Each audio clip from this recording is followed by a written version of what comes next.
Buenas tardes, bienvenidos a Málaga TV, al magazine de PTV, que hoy comenzamos con nuestro espacio mensual dedicado a la historia de la educación. Lo hacemos cada mes con la ayuda de nuestro buen amigo, el coleccionista y divulgador de la historia de la educación, José Antonio Mañas. ¿Qué tal? Buenas tardes. Buenas tardes, ¿qué tal? ¿Cómo estáis? Pues muy bien, además hoy una especie, vamos a decir, una sección muy especial, la que has preparado para este mes de abril, para cerrar el mes de abril, porque vamos a hablar de uno de los institutos, de los centros de enseñanza más veteranos que tiene la provincia de Málaga. De los 4 que hay en nuestra provincia, hoy vamos a hablar de Nuestra Señora de la Victoria, que todo el mundo conoce como Martiricos, ¿no? Muy cerquita además de nuestras instalaciones. Efectivamente, muy cerca de aquí. Tenemos además ya aquí con nosotros a su directora, Diego Palacios. Diego, ¿qué tal? Buenas tardes. Hola, buenas tardes, ¿qué tal? ¿Cómo estáis? Pues muy bien, y además con muchas ganas de hablar de vuestro centro, que tiene tanta historia y además tiene una biblioteca, una exposición o una colección de animales naturalizados, bueno, cosas muy curiosas que vamos a descubrir esta tarde en nuestro espacio. Pero vamos a comenzar hablando de esas campañas de donaciones que se siguen haciendo anualmente,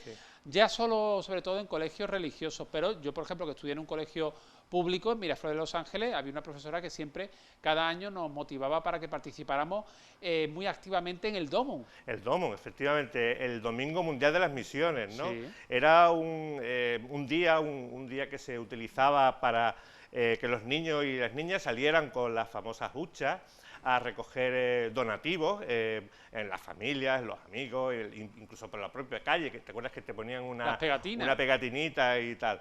Entonces, quería ver este tema, el tema del DOMUN, bajo el punto de vista de la actividad académica, de la actividad escolar, porque suponía para todos los que formábamos parte del aula, porque había una pequeña competición en el aula, entre las aulas de un centro, a ver quién recaudaba más. Incluso íbamos con la hucha, devolvíamos el dinero al profesor, a la profesora, y había una especie de termómetro donde iban apuntando, iba subiendo con bolígrafos rojos, hasta ver al final de los días quién había recaudado más, ¿no? Y además yo creo que como actividad ya no solo, vamos a decir, benéfica o solidaria, sino también como lo que tú decías, académica, didáctica, porque se tomaba conciencia con otra realidad de otro mundo, del tercer mundo. Claro, otras personas en distintos sitios del mundo, incluso también en la propia España, que tenían necesidades y que con aquellos donativos pues se ayudaba a, bueno, pues a sacarles de los momentos difíciles que estuvieran pasando. Yo recuerdo esas huchas, ¿no?, muy características. Aquí tenemos dos, una con forma de casita y otra pues más normal, ¿no? Como si fuera pues una taza con la hendidura para el donativo, que además tiene incluso, creo que bueno, en la de la casa dice peseta. Peseta no apreciada para las misiones. Para las misiones. Sí, estas son más recientes, ¿no? Estas son aproximadamente, como decía hace un momento con Diego, de los años 80. Estas son muy infantiles, hay una un poquito más grande, son de plástico. Las clásicas son las de las caras de las caras, que yo creo que tenemos un vídeo que hemos preparado con la colección que tenemos en el Museo Andaluz de la Educación, que solo nos falta una. De todas las que se hicieron, se fabricaron en aquel momento, solo nos falta una. Pues vamos a ver el vídeo 1 que tenemos por ahí con imágenes de huchas del DOMUN y de todo lo que conllevaba esta campaña. Bueno, estas son fotografías de niños que estaban pues ya con sus respectivas huchas. Claro, fíjate que eran huchas de porcelana y en esa foto, que es una foto real, se ven a los niños con esas huchas que ahora después vamos a ver que están en el museo y van por la calle pidiendo la peseta, el duro, incluso los billetitos que te echaban por las ranuras, ¿no? Y yo recuerdo además no solo por la calle, también puerta a puerta, por la casa. Puerta a puerta, sí. Te atrevías a molestar a la gente. Y llamabas al porterillo, Eso. Lo primero que digamos, pedías era en casa. A la familia. A la familia, a tus tíos, a tus padres. Pero los alumnos que se involucraban más, pues se recorrían todo el barrio. Todo el barrio, sí, todo el barrio. Recordad que el tema del DOMUN nace en 1926, una encíclica que publica el Papa Pío XI, y a España llega en el año 1943 con una persona que fue Ángel Sagarminaga, que fue el que creó el Domingo Mundial de las Misiones aquí en España. Ahí tenéis obras de teatro incluso que se hacían con los chicos y las chicas vestidos con los personajes de las famosas huchas, ¿no? Hay muchas fotografías y sobre todo me gustaría que vierais el vídeo donde está esa pequeña colección que tenemos en el museo, que yo digo, es una cosa de mérito, porque intentar recogerla todas. Esto se rompía, claro, lógicamente, a los niños se le caía y se rompían, ¿no? Pues vamos a ver el siguiente vídeo dedicado al Domus, en el que están esas huchas que se pueden contemplar en el Museo Andaluz de la Educación. Sí, fíjate, ahí en están. Alaurín de la Torre. Eran todos pues personajes de distintos países. La primera es esta que vemos en el centro, la figura del chico de color, que es una un poquito más grande, y las demás pues son de distintos países, de la India, de la China, en fin, de todos los países del mundo. Incluso una pequeña lámina que está ahí en el centro, de las que se daban por la calle para fomentar los donativos. Pues hasta aquí nuestro recuerdo a ese domingo mundial de las misiones, a las campañas de recogida de fondos, de dinero. Y a las disputas que teníamos. Y a las disputas que había en el colegio entre los escolares. Para llenar la hucha. Para ver quién llenaba más la hucha para el Domus, para la campaña anual del Domus. Pero ahora vamos a hablar de un personaje, de un pedagogo y maestro que a muchos le va a sonar, por el apellido sobre todo, y por las enciclopedias Álvarez. Efectivamente. Me parecía raro, Diego, que no hubiéramos hablado todavía en este programa, con el montón de programas que ya hemos realizado, de esta persona, de don Antonio Álvarez Pérez, que fue, como tú bien has dicho, un pedagogo español y maestro. Él nace en el año 1921 y no hace mucho que falleció, en el año 2003, en Alicante. Era maestro y sacó su plaza en 1940 y le destinaron a Asturias. En 1944 ya ganó una plaza más definitiva en Zamora, y allí fue donde empezó a recopilar apuntes de sus clases. Él iba a clase, hacía dibujos, sintetizaba un poco los contenidos, y los compañeros de su colegio le decían: Antonio, esto merece la pena que tú pues lo pongas y lo vendas, lo publiques en un libro y lo vendas, ¿no? Allí empezó a crear la primera de las ediciones de las enciclopedias Álvarez. Empezó por la de primer grado. En una editorial, al final eran libros de texto, ¿no? Eran libros de texto, claro, con todas las materias, ahora lo veremos. Con la editorial Elma. Después, más tarde, se trasladó en el año 56 a Valladolid y allí empezó ya a editarlas con la editorial Miñón. Estas que estamos viendo en pantalla son de la primera edición de la editorial Elma, la de Zamora, y más tarde ya vinieron las de Miñón. Junto con las enciclopedias de primer, segundo y tercer grado, recuerda que se hacía por año, es decir, que la de primer grado era de 6 a 7 años, segundo grado era de 7 a 12 y tercer grado de 12 a 15 años. Y contenía todas las materias, es decir, tenía matemáticas, tenía ciencias naturales, tenía lengua, tenía historia sagrada, formación política, lo tenía todo.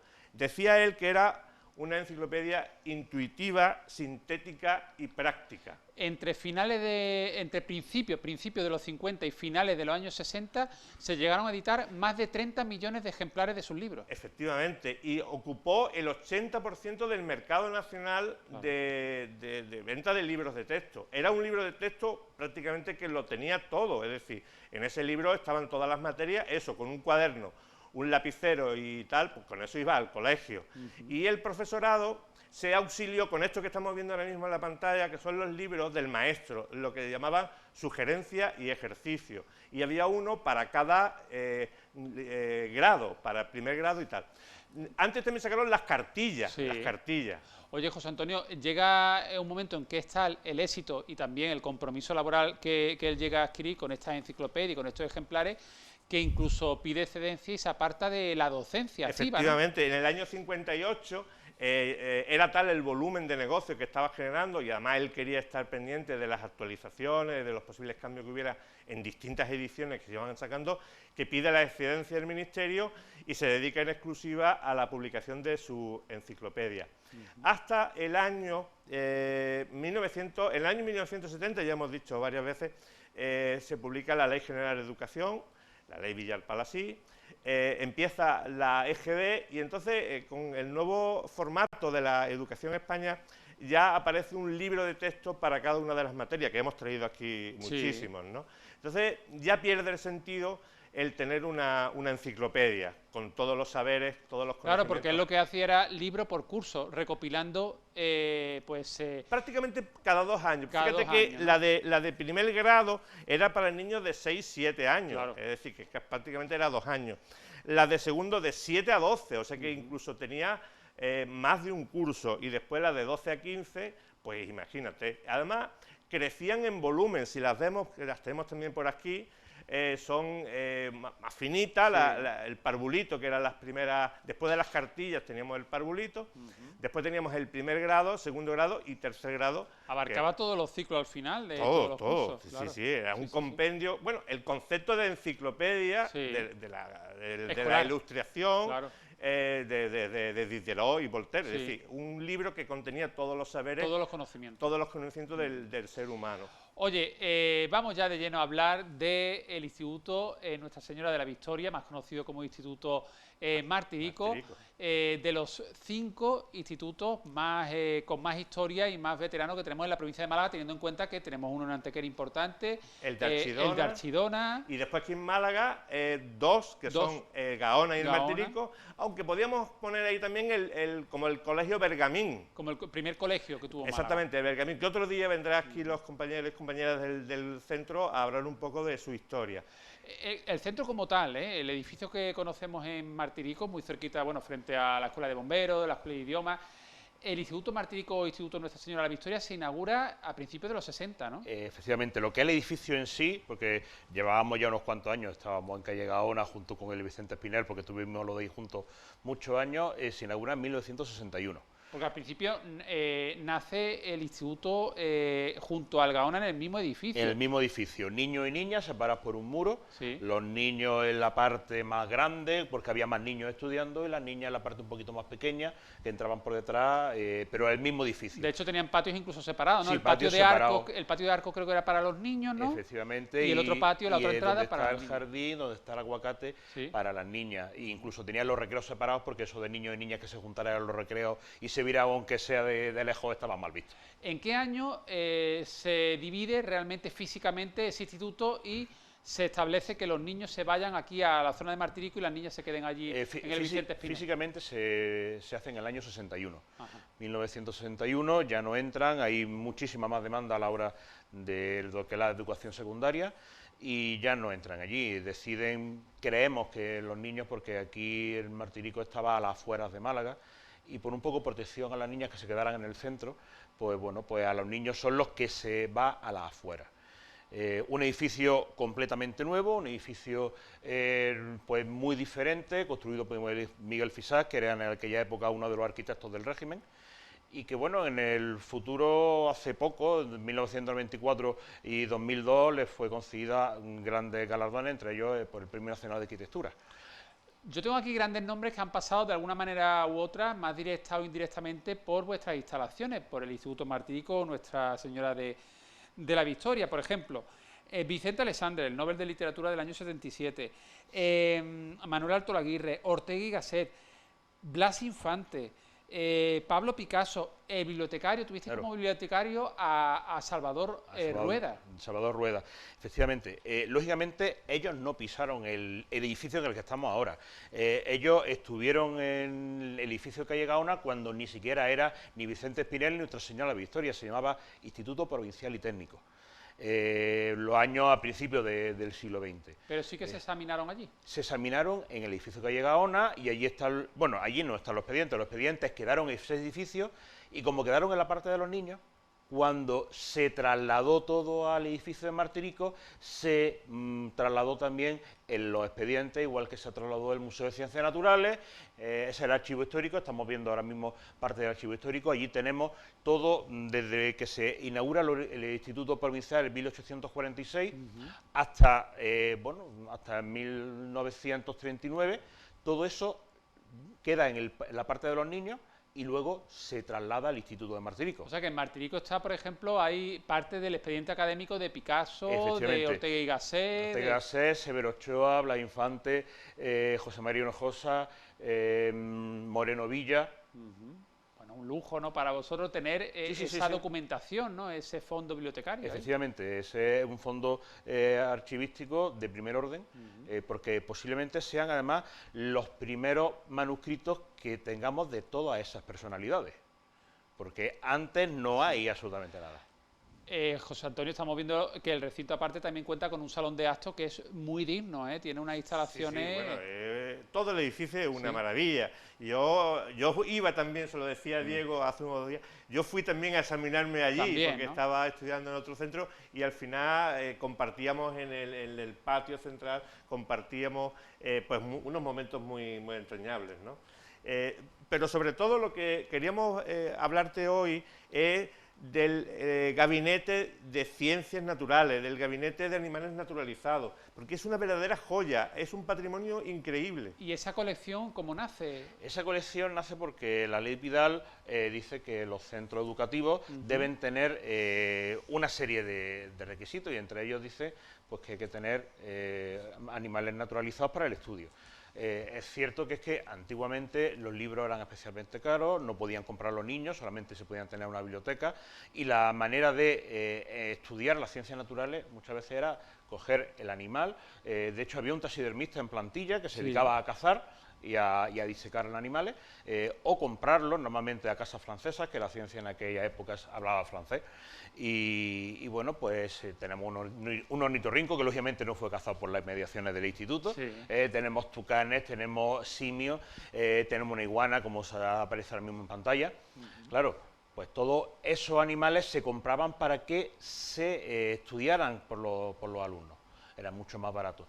¿Qué pasa? Pues que todo eso se va manteniendo, queda en la parte de los niños cuando están los dos institutos juntos, y cuando se hace el traslado, se traslada a Martirico. Y además da la casualidad que, como el traslado hay que hacerlo de bulle corriendo, porque vino el general Franco a inaugurar el instituto, pues bueno, pues quedó en un primer momento todo en el edificio original de calle Gaona. Y Manuel Acosta, que es una de las grandes personalidades del museo, porque es una de las personas que consiguió conservarlo, les dijo a los alumnos de primer curso: oye, os apruebo la asignatura si vamos y cogemos los animales y nos vamos llevando. Entonces cuenta la leyenda, bueno, no es que cuente la leyenda, hay muchos antiguos alumnos que lo dicen, que iban en procesión todas las tardes al instituto al edificio de calle Gaona, cogían los animales y volvían cada uno con su animal. Esa leyenda la has escuchado tú también, ¿no? Sí. Oye, es impresionante la colección, ¿eh? Sí. Estamos viendo las imágenes, súper amplia, y bueno, hablamos de una colección de las mejores de Andalucía. Que tiene décadas y que está muy bien conservada, además. Bueno, los animales más antiguos datan de 1950. 1850, perdón, 1850, o sea, de hace 175 años. Claro, sí. Y la conservación, lo que estaba diciendo Diego, se han conservado perfectamente. Es decir, cuando tú entras allí y te acercas, sobre todo la colección ornitológica, que es de las mejores que hay ahora mismo en España. Hemos visto pelícanos, hemos visto distintas y pequeños pájaros, ¿no? Esa colección esa colección ornitológica es fascinante. Es cierto que todo esto se conserva gracias ahora mismo a Manolo Garrido, que es un ornitólogo y que está, bueno, ya el hombre está allí el día entero muchos días. Eso te iba a decir, por un lado, esto tiene un trabajo de conservación, tiene un trabajo muy grande de conservación, que hay que limpiar esos animales. Si no fuera por Manolo Garrido no se podría hacer, porque primero nosotros, ninguno de los profesores que estamos allí ahora mismo, estamos especializados en eso. Tendríamos que especializarnos, tendríamos que saber qué hacer y cómo hacer. Ahí estamos viendo la colección ornitológica. Que es impresionante. El tiburón. Son cerca de 500 vertebrados los que tenemos. Y no solo los animales, también hay, por ejemplo, los cuadros de Cultura Basanta Haas. Son unos cuadros con maquetas de distintos animales diseccionados para el estudio, ¿no? Que son verdaderas joyas, un patrimonio muy interesante, ¿no? La persona que quiera visitar esta colección, de alguna manera puede ponerse en contacto con el instituto. Normalmente, ¿No está abierta al público? Sí, está abierta al público. Sí. Bueno, no está abierta al público porque somos un instituto, pero normalmente la gente, cuando viene y nos solicita, buscamos la manera de enseñarlo, porque no podemos tener eso cerrado solamente para nosotros. Sí es cierto que los colegios, los institutos que nos conocen, pues hay muchas veces que nos piden y vienen por la mañana y se los enseñamos. Junto con le enseñamos la biblioteca, le enseñamos también lo que son las instalaciones y el museo. Pero las personas particulares, pues intentamos que si es posible enseñarlo siempre. Entiendo que como docente, y en este caso director además de este centro, pues es un orgullo, ¿no?, el poder desarrollar tu profesión en un centro, un instituto con tanta historia, ¿no? La verdad es que sí, porque no todos los centros pueden decir que tienen 175 años a su espalda, no todos los centros pueden tener esa biblioteca que tenemos con libros desde el siglo XVII en adelante, no todos los centros pueden estar en un instituto que está en los libros de historia. La enciclopedia de la historia del arte de Andalucía aparece el Instituto Nuestra Señora de la Victoria hecho por Fisá, en el Docomomo Ibérico aparece el Instituto de Nuestra Señora de la Victoria. Somos, yo muchas veces lo digo, el patrimonio somos nosotros, muchas veces no nos tenemos que ir a buscar el patrimonio fuera de nuestras fronteras de instituto. Pues Diego Palacio, muchas gracias por venir a nuestro programa. Gracias a vosotros. Y la verdad que tenéis unas instalaciones estupendas y esas colecciones que son una auténtica joya, tanto la biblioteca, el archivo, como esta colección de animales naturalizados. Yo solamente, para despedirme, decir una pequeña cosilla, y es que estamos intentando dar a conocer, no solamente nosotros, porque hay un instituto histórico en cada provincia, y estamos en una asociación que llevamos ya 20 años trabajando, y una de las cosas que hacemos es una jornada, y mañana inauguramos las 15 jornadas de institutos históricos, donde vamos a estar de 3 países diferentes, más de 30 centros, pues hablando sobre lo que estamos haciendo con nuestro instituto, de cómo estamos dando a conocer. ¿Y dónde se celebra esa jornada? En el mismo instituto, ¿En el mismo instituto? En el salón de actos del instituto. Ah, mira, qué interesante. Mañana por la mañana. Mañana por la tarde se inauguran y estaremos todo el fin de semana. Todo el fin de semana. Y la siguiente, el año que viene, en Huesca, si Dios quiere. Bueno. Nos iremos por allí. También se celebró en Cabra hace 2 años. No, 2 años no. Cabra fueron las cuartas, hace 11 años o 12. No, porque la pandemia no. Cabra fueron las cuartas. Después se celebró, antes de la pandemia hubo otra por allí. Sí. Pero quiero decirte que hay que poner en valor todo este patrimonio. Y para eso está este programa tuyo y nuestra participación en el museo, para que todo el mundo que quiera... Hablando del museo, enhorabuena por el premio que hace poquito han concedido, que es el premio Manuel Bartolomé Cosío 2021, el premio que, aunque era del 2021, pero se ha entregado ahora, y bueno, tenemos incluso una pieza que nos ha facilitado la Televisión Municipal de Alaurín de la Torre, Torrevisión, en la que aparece el alcalde del municipio hablando, luego también Carmen Sánchez Dián, la profesora de Historia de la Educación, que forma parte del Consejo Asesor del Museo, que ya sabe que son 4 personas, y aparece también Luis Naya Garmendia, que es el presidente de la Sociedad Española de Patrimonio Histórico Educativo, que forma parte también, junto con los de Institutos Históricos, de este proyecto de conservación de este patrimonio. Es el premio al mejor museo de la educación en el año 2021 de toda España, por sus actividades tanto presenciales, tú has estado incluso en algunas de ellas, en varias, y además todas las actividades telemáticas que hemos estado haciendo, sobre todo durante la pandemia, que desafortunadamente no podían venir todas las personas que quisieran. Recordar que el Museo Andaluz de la Educación es de entrada completamente gratuita y que estáis muy cerquita, en Alaurín de la Torre, en el centro de Alaurín de la Torre. Efectivamente, abrimos, quitando los lunes que estamos cerrados, del resto de la semana, mañana y tarde, y los sábados y los domingos también por la mañana, para dar la bienvenida a todas las personas que quieran visitarnos. Pues enhorabuena por ese premio, José Antonio Maña, nos vemos ya en mayo. Correcto. Muchas gracias, y Diego Palacio, hasta muy prontito. Muchas gracias. Hasta cuando vosotros queráis, que estaremos encantados de volver a venir. Muy bien, pues vamos a ir con esa pieza en la que conocemos los detalles de este premio que han concedido al Museo Andaluz de la Educación. Bueno, soy Luis María Naya, soy el presidente de la Sociedad Española para el Estudio del Patrimonio Histórico Educativo. Hoy tenemos el gran placer de venir a agradecer el trabajo que está haciendo el Ayuntamiento de Alaurín de la Torre con este maravilloso museo que tienen montado aquí, y la Sociedad Española para el Estudio del Patrimonio Histórico Educativo convoca todos los años un premio, y este año el premio se lo hemos adjudicado, se lo hemos concedido al Ayuntamiento de Alaurín por este proyecto tan interesante. Sin duda, esta es una de las aportaciones más importantes que hay en el ámbito del patrimonio histórico educativo. Hay otro tipo de museos que no podemos comparar. Los museos que dependen de las comunidades autónomas son museos que históricamente han tenido, por decirlo de una manera, una mayor presencia, una mayor fuerza, por decirlo de una manera, pero últimamente unos cuantos ayuntamientos están entrando a potenciar lo que es el recuerdo, la memoria de la escuela. Y eso es algo que es muy importante porque además yo creo que debemos empezar a valorar también, además del patrimonio, debemos a valorar todo aquello para lo que nos puede servir este patrimonio. Y el patrimonio histórico educativo nos puede servir para acercar mucha gente al pueblo, a la escuela y a la historia de la educación.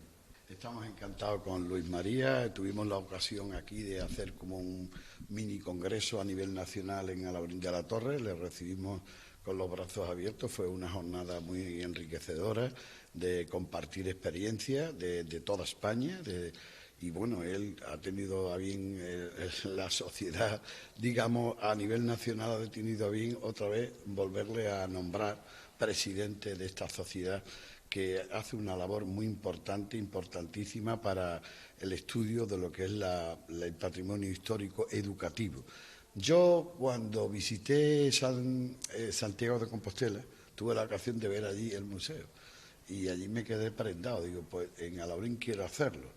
Y hacerlo a nivel de Andalucía. Hemos tenido la suerte de contar con grandes profesores y también con José Antonio Mañas, que tiene un gran patrimonio. Yo creo que al final, como ya hemos anunciado, vamos a hacer una inversión de 2 millones de euros en lo que es el edificio más antiguo del pueblo, en la Plaza del Conde, donde vamos a hacer ahí ya, vamos a dar un salto de calidad en cuanto al espacio que vamos a ganar para poder atender adecuadamente lo que queremos hacer. Se han hecho muchísimas cosas, no por tener un edificio más pequeño o más grande se hace menos. Es verdad que hay mucho material que está en almacén, que no puede estar aquí, no es expositivo porque es imposible. Necesitaríamos como 10 veces el espacio que tenemos aquí. Pero eso lo vamos a ampliar en la Plaza del Conde con una obra de 2 millones de euros y ahora mismo estamos ya con las autorizaciones porque el edificio es propiedad de la Junta de Andalucía, de la Consejería de Hacienda y estamos esperando a que nos permita hacer la inversión para que podamos darle el uso que queremos darle como museo, digamos, andaluz de la educación. Sería el primero, el más grande y está funcionando muy bien, está teniendo una grandísima acogida y hasta los domingos tenemos que estar recibiendo a niños, profesores. Esto es un trabajo muy bonito porque cuando yo lo vi allí en Santiago, me acuerdo del aula de la época de la República, el escudo allí, bueno, veía una calidad del material, del mobiliario bastante buena. Después de la posguerra, el aula de la época de Franco, un desastre, aquello era muy pobre, la verdad.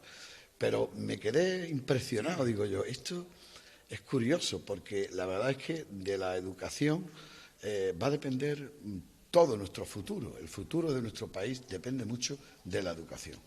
También de ahí la importancia que tiene que la legislación no sea tan variable, que no varíe tanto, porque realmente esto nos va a volver locos a todo el mundo, a los profesores, a los padres. Y hay una cosa que sí es verdad, que no se debe de, digamos, de seguir estimulando el no esfuerzo. Es todo lo contrario. Hay que hacer el máximo de esfuerzo y poner el máximo de medios públicos para dar una mejor educación y que sea vanguardista. Entonces, la experiencia que ellos adquieren, digamos, intercambiando experiencias de todo el país, es muy enriquecedor, porque al final vamos a conocer la verdadera historia de la educación en nuestro país a nivel nacional.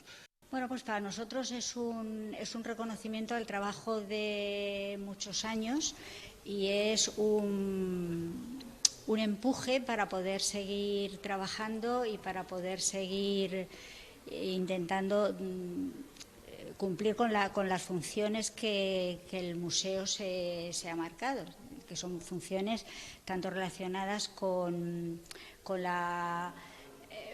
Hombre, es evidente, pues con la difusión de cómo ha sido la historia de la educación en España, pero también yo creo que el MAE, el Museo Andaluz de la Educación, tiene una función importante como una institución, no sé, podríamos decir, de educación no formal, porque es de algún modo es el motor, es un impulso para todo tipo de actividades culturales en sentido general, actividades educativas en Alhaurín y en toda la zona. Entonces, pues es es un orgullo, es una satisfacción muy grande y es bueno, pues como si dijéramos una palmadita, ¿no?, para poder seguir adelante.